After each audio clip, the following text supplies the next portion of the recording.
پنجاب کی وزیر اطلاعات صاحبہ عظمہ بخاری صاحبہ، مجھے بڑے افسوس کے ساتھ کہنا پڑا ہے، آج انہوں نے ایک بیان دیا، کاش چلیں یہ بیان کوئی سیاستدان دے دے، ایسا سیاستدان جس کا پارلیمنٹ سے واسطہ نہ ہو، جس کی تھوڑی تعلیم کم ہو، جس کا شعور کم ہو، تو بات سمجھ میں آتی ہے۔ اگر کوئی شخص کہ میں پڑھا لکھا آدمی اور میں ایک صوبے کا انفارمیشن منسٹر ہوں، ایک صوبے کے انفارمیشن منسٹر میں اگر میں ایک ایک الفاظ بولتا ہوں تو میں اپنے صوبائی حکومت کی ترجمانی بھی کرتا ہوں۔ انہوں نے بیان دے دیا پھر محترمہ صلی زرداری صاحب کے حوالے سے۔ کیا محترمہ عظمہ بخاری صاحبہ as a information minister of Pakistan کے سب سے بڑے صوبے میں آپ نے کانسٹیٹیوشن پڑھا ہے؟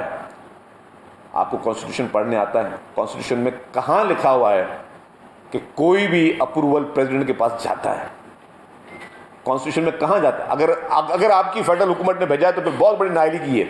اگر بھیجا ہے کہ جی آپ ہمیں اپروول دیتے ہیں پریزیڈنٹ صاحب، ان کا مینڈیٹ ہی نہیں ہے۔ 100 دفعہ آپ کو بتا کے تھک گئے کہ پریزیڈنٹ کا نام مینڈیٹ ہے، نہ ان کی جاب ہے، یہ جس کی نوکری آپ اس کو بھیجیں گے، اور اس کا ایک پروسیس ہے، اس پروسیس آپ نے اپنی کمپلیٹ نہیں کیا، آپ نے ڈائریکٹ جو ہے آپ بھیج دیتے ہیں کہ جی آپ نے کہا کہ جی ہم نے اپروول لے لیا پریزیڈنٹ سے۔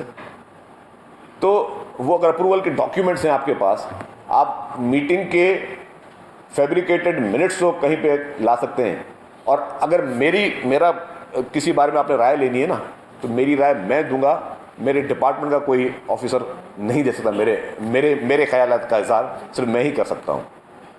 تو اگر کسی بیوروکریٹ نے کوئی منٹس جو ہے میٹنگ کے جس میں بھی اپروول ورڈ کہیں پہ نہیں ہے، نہ جی ہو ہی نہیں سکتا، قانون اور آئین اجازت نہیں دیتا، اس کے باوجود اگر پنجاب کی وزیر اطلاعات صاحبہ، جیسے میں کہوں گا کہ بھائی میں آپ کے تعلیم پہ کوئی چیلنج نہیں کرتا، لیکن اگر آپ جیسا شخص ایک منصب پہ بیٹھ کے اس طرح کے بیانات دے رہا ہے تو میں سمجھتا ہوں بہت افسوس کی بات ہے۔